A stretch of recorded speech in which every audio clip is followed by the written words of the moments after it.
Une découverte de taille, avant de refermer ce magazine, elle ne passionne pas seulement les archéologues, c'est un pan d'un antique mur d'enceinte de Jérusalem remontant au Xe siècle avant Jésus-Christ, soit à l'époque du roi Salomon, qui a été mise au jour lors de récentes fouilles dans la vieille ville de Jérusalem, en contrebas des murailles. Cette découverte est d'importance.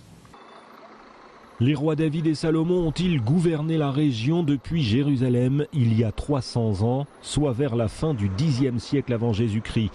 Une question qui jusqu'à ce jour fait débat entre les spécialistes de cette période. Mais voici que d'anciennes fortifications récemment mises au jour à Jérusalem apportent du crédit au récit biblique concernant cette époque. C'est la première fois que nous découvrons une porte de la ville et la ligne de fortification de l'époque du roi Salomon. Le tout est magnifiquement préservé avec la muraille de la ville. Toutes les conclusions que nous avons en main indiquent que nous nous trouvons vers le Xe siècle avant l'ère chrétienne, qui sied si bien avec la version biblique.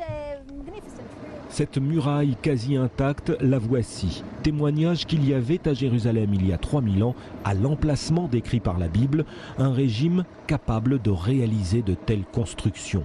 Selon le texte biblique, elles auraient été construites sous le règne de Salomon, fils de David, des murailles entourant le premier temple mentionné dans le livre des rois.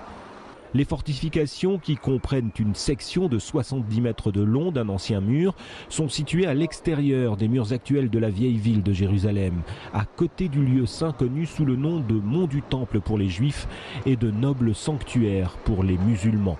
La découverte est sensible, car le site abrite désormais deux hauts lieux de l'islam, le Dôme du Rocher et la mosquée Al-Aqsa.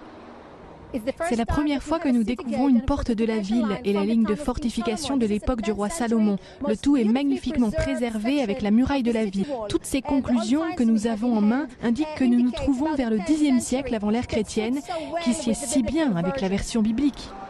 Quant aux plus sceptiques, ils demandent les preuves de la datation.